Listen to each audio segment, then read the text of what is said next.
ada informasi terbaru bagi setiap satuan pendidikan, yaitu tentang pengisian evaluasi satuan pendidikan tentang aman bencana atau SPAB pada aplikasi Inaris Personal. Masih banyak lembaga yang bertanya apakah pengisian ini wajib dan untuk apa tujuan pengisian SPAB ini dan kapan terakhir pengisian ini. Semua ini akan saya jelaskan dan kita akan bahas satu persatu. Jadi simak terus video ini hingga selesai ya teman-teman. Halo Sobat Dimas, bertemu kembali dengan kami. Semoga teman-teman tidak bosan selalu mengikuti video-video terbaru dari kami. Baik teman-teman, di sini kita akan memberikan sebuah informasi tentang pengisian SPAB melalui aplikasi Inaris dan juga kita akan memberikan sebuah tutorial bagaimana untuk teknis pengisiannya. Nah, di sini teman-teman saya ada sedikit rangkuman, jadi kita jelaskan satu persatu ya. Baik, di sini untuk pelaporan satuan pendidikan tentang aman bencana atau yang bisa kita sebut SPAB, di sini setiap satuan pendidikan wajib mengisi ya teman-teman melalui handphone ya teman-teman. Nah, di sini ada pertanyaan, siapa yang bisa mengisi pelaporan satuan pendidikan aman bencana? Tentunya setiap satuan pendidikan hanya satu orang yang bisa mengisi dan yang lainnya nanti membantu. Nah, otomatis yang dapat mengisi SPAB atau evaluasi ini adalah yang pertama kepala satuan pendidikan. Kemudian yang nomor 2 adalah operator dapodik. Kemudian adalah urusan sarpras atau sarana dan prasarana yang sudah diberikan tugas tambahannya. Jadi 3 komponen ini bisa mengisikan untuk pelaporan SPAB. Kemudian apa yang harus dilakukan sebelum mengisi SPAB pada aplikasi Inaris? Tentunya teman-teman, alurnya untuk pengisian SPAB pada aplikasi Inaris adalah mendownload aplikasinya pada handphone yang sudah diberikan tugas oleh kepala satuan pendidikan. Nah, di sini alurnya teman-teman, untuk langkah yang pertama, petugas yang diberikan tugas untuk mengisi pelaporan SPAB pada aplikasi Inaris harap menginstal dan login aplikasi Inaris pada perangkat seluler, yang mana sudah saya jelaskan tadi di awal, bisa operator dapodik, bisa urusan sarpras, ataupun langsung kepala sekolah yang mengisi. Ini ya untuk langkah yang pertama. Jadi nanti untuk aplikasinya apabila sudah diinstal dan bisa masuk pada aplikasinya, nanti tampilannya seperti ini. Jadi nanti untuk login bisa menggunakan akun belajar ID ataupun email pribadi. Ini bebas ya, karena di sini untuk emailnya ini tidak ada ketentuan. Tetapi lebih baik apabila menggunakan email belajar ID karena sudah terkoneksi dengan satuan pendidikan, baik itu admin ataupun pendidik ya teman-teman. Nanti setelah login bisa klik fitur, kemudian di sini ada evaluasi SPAB dan lengkapi data diri untuk profilnya yang ada di handphone masing-masing petugas ya teman-teman. Jadi ini untuk pengisian bisa satu orang saja supaya tidak double akun atau double informasi nantinya. Kemudian nanti bisa klik mulai apabila sudah diisi profil pada handphone petugasnya. Kemudian untuk langkah kedua, login dan catat kuesioner SPAB untuk mempersiapkan dokumen-dokumen yang dibutuhkan untuk pelaporan SPAB. Nah, di sini yang pertama jadi tidak perlu langsung dijawab. Jadi bisa dicatat terlebih dahulu untuk kuesionernya, karena untuk kuesioner ini cukup banyak, yaitu ada 18 pertanyaan yang harus dijawab dan diupload dokumen pendukung untuk pelaporannya apabila dibutuhkan ya teman-teman pada aplikasi Inaris tentunya. Jadi perlu untuk mencatat setiap pertanyaannya yang harus nanti dijawab dengan benar atau sesuai keadaan masing-masing lembaga satuan pendidikan. Nah, di sini caranya nanti setelah mengisi data pribadinya sebagai petugas, nanti untuk konfirmasi NPSN-nya nanti yang dimasukkan adalah NPSN lembaga. Di sini sesuai nomenklatur, kemudian akan muncul otomatis untuk nama sekolah dan keterangannya sesuai NPSN. Kemudian nanti diisi yaitu identitas pengisi, nama petugas, di sini nama lengkap, bisa penanggung jawab langsung, kepala sekolah ataupun operator maupun urusan sarpras. Kemudian di sini jawabannya sebagai apa? Emailnya ini sesuaikan email yang diloginkan ya. Nanti akan muncul data-data sekolah seperti ini. Kemudian nanti bisa klik lanjut. Kemudian untuk langkah ketiga, mengisi pelaporan SPAB dan mengupload dokumen foto bentuknya JPG atau PNG apabila memilih jawaban ya pada setiap pertanyaan.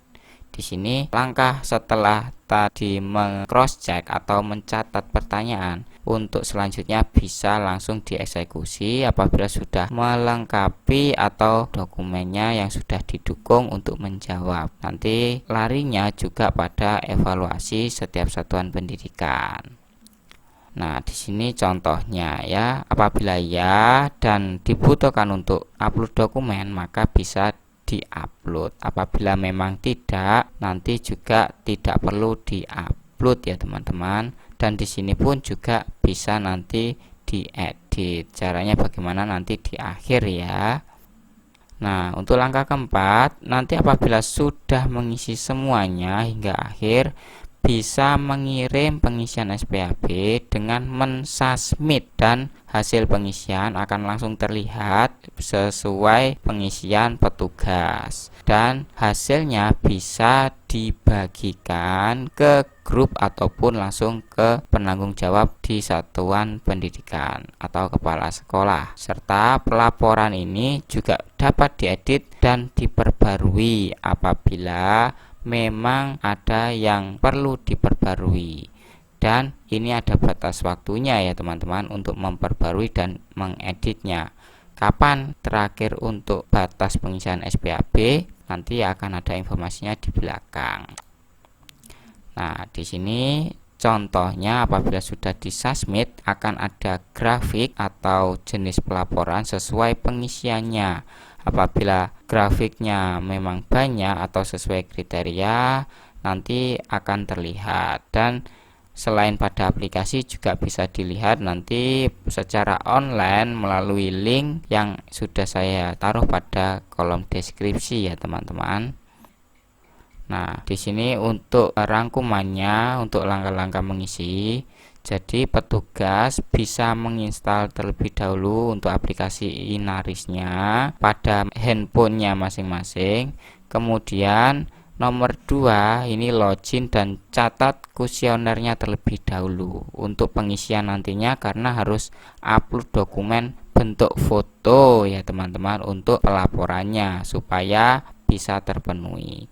Kemudian yang nomor 4, setelah semuanya sudah diisi, maka laporannya bisa dikirim dengan mensubmit ya teman-teman, dan dapat diedit apabila memang ada hal yang belum dilengkapi. Seperti itu ya teman-teman. Nah, di sini untuk melihat hasil pelaporan SPAB, ini kepala satuan pendidikan wajib yang namanya mengontrol dan melihat untuk pelaporan yang diisikan oleh petugasnya. Apabila memang yang mengisi adalah langsung kepala sekolah, maka kepala sekolah juga dapat melihat secara online dan real time ya teman-teman untuk pelaporan ini melalui /inaris2.bnpb.go.id/spab. Ini untuk melihat pelaporan secara real time. Kemudian ada pertanyaan, apakah pengisian SPAB ini hanya berlaku pada pendidikan formal? Sesuai petunjuk di sini, untuk pengisian ini semua lembaga baik formal maupun non formal, mulai dari pendidikan PAUD sederajat, SD sederajat, SMP sederajat, SMA sederajat, hingga PKBM, SKB, dan SLB untuk pendidikan masyarakat dan pendidikan khusus. Jadi ini semua berlaku untuk semua lembaga satuan pendidikan yang memiliki NPSN. Intinya itu ya. Dan peraturan ini juga sudah lama, yaitu Permendikbud nomor 33 tahun 2019 tentang penyelenggaraan program SPAB pada setiap satuan pendidikan. Ini sudah ada Permendikbudnya. Kemudian ada pertanyaan, apakah pelaporan ini diisi setiap tahun? Otomatis tidak ya teman-teman, karena pelaporan ini berlaku setiap per 4 tahun, karena di sini sudah jelas pada informasinya pengisian di akhir 2023 ini untuk pelaporan tahun periode 2020 hingga 2024, otomatis saat ini penghujung di tahun 2024 ya teman-teman. Dan untuk evaluasi nantinya pada tahun 2025 hingga 2029, otomatis nanti akan mengisi kembali pada tahun 2029 atau di penghujung tahun 2028. Ini nanti jadi pengisiannya setiap 4 tahun sekali. Kemudian apakah tujuan dari pengisian SPAB ini dan bagaimana apabila ada lembaga non formal yang tidak memiliki gedung, bagaimana cara mengisinya? Sesuai Permendikbud di sini teman-teman ya, bahwa untuk setiap satuan pendidikan ini wajib mengisi, yaitu di pasal 1 sudah jelas bahwa satuan pendidikan adalah kelompok layanan pendidikan yang menyelenggarakan pendidikan pada jalur formal, non formal, dan juga informal setiap jenjang dan jenis pendidikannya. Jadi di sini sudah dijelaskan bahwa SPAB ini atau tim ini sudah diprogramkan bagi semua satuan pendidikan, dan satuan pendidikan wajib memprogramkan setiap 4 tahunnya untuk evaluasi dan juga apa rencana yang dibutuhkan pada sarana dan prasarana, terutama pelayanan pada satuan pendidikan untuk aman bencana ya teman-teman. Kemudian untuk lembaga non formal ini pastinya banyak sekali lembaga yang tidak memiliki gedung atau kelas yang sesuai standar. Nah, untuk mengisi ini cukup mudah. Apabila memang ada ya diisi ada, apabila tidak ya tidak perlu diisi. Tetapi satuan pendidikan PKBM atau SKB pasti memiliki yang namanya satu sekretariat atau kantor yang bisa digunakan sebagai tempat pembelajaran juga. Minimal satu rombel atau satu ruangan ini pasti ada untuk kegiatan pembelajaran. Jadi apa adanya itu saja yang diisikan. Dan untuk lembaga yang tidak memiliki bagaimana?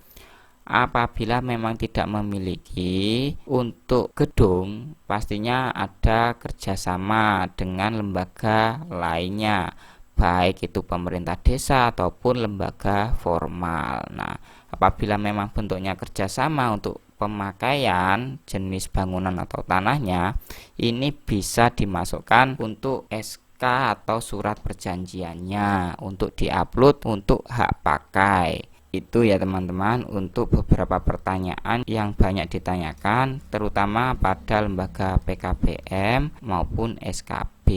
Jadi seperti itu ya teman-teman. Intinya untuk setiap satuan pendidikan baik formal dan non formal itu mengisi yaitu SPAB ini teman-teman ya. Dan nanti untuk cara mengeceknya secara online ini bisa diklik secara real time ini pada di sini teman-teman. Bisa diklik untuk dashboardnya. Nanti seperti ini. Untuk lembaga yang sudah mengisi pastinya sudah hijau, dan yang belum mengisi pasti masih putih-putih seperti ini. Nah, seperti ini ya teman-teman. Nanti bisa diketikkan di sini untuk provinsinya. Contohnya saja di sini. Nah, untuk Banyuwangi ini yang sudah mengisi ini sudah lumayan banyak teman-teman ya. Yang hijau-hijau ini sudah mengisi, dan nanti yang belum pastinya masih putih ya. Dan nanti bisa dicek sesuai provinsinya ya, bisa dicari di sini sesuai kecamatannya mana saja yang belum mengisi, nanti bisa diklik ya. Dan bisa contohnya saja ini, apabila kita klik pasti seperti ini teman-teman ya, muncul grafiknya secara real time sesuai aplikasi. Ini apabila sudah mengisi, apabila belum ya pastinya nanti belum. Dan ini nanti ada muncul grafik, apabila tercapai akan ada grafik merah, apabila belum tercapai akan ada grafik hitam seperti ini ya. Ini adalah contoh yang sudah mengisi. Baik teman-teman, mungkin itu untuk informasi kali ini dan cara mengisinya. Apabila ingin mengedit, nanti bisa login ke aplikasi Inaris dan bisa klik edit untuk mengedit jawaban atau mengupdate kuesionernya. Jadi mungkin itu teman-teman untuk informasinya. Dan bagi teman-teman yang ingin bertanya, apabila kurang jelas bisa tanya pada kolom komentar. Nanti kita bantu dalam menyelesaikan masalah.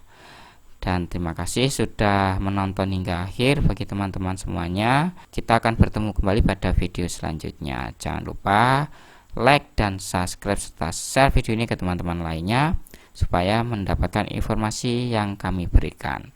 Terakhir kali saya ucapkan salam satu data, salam operator hebat, dan salam sehat untuk kita semuanya. Terima kasih.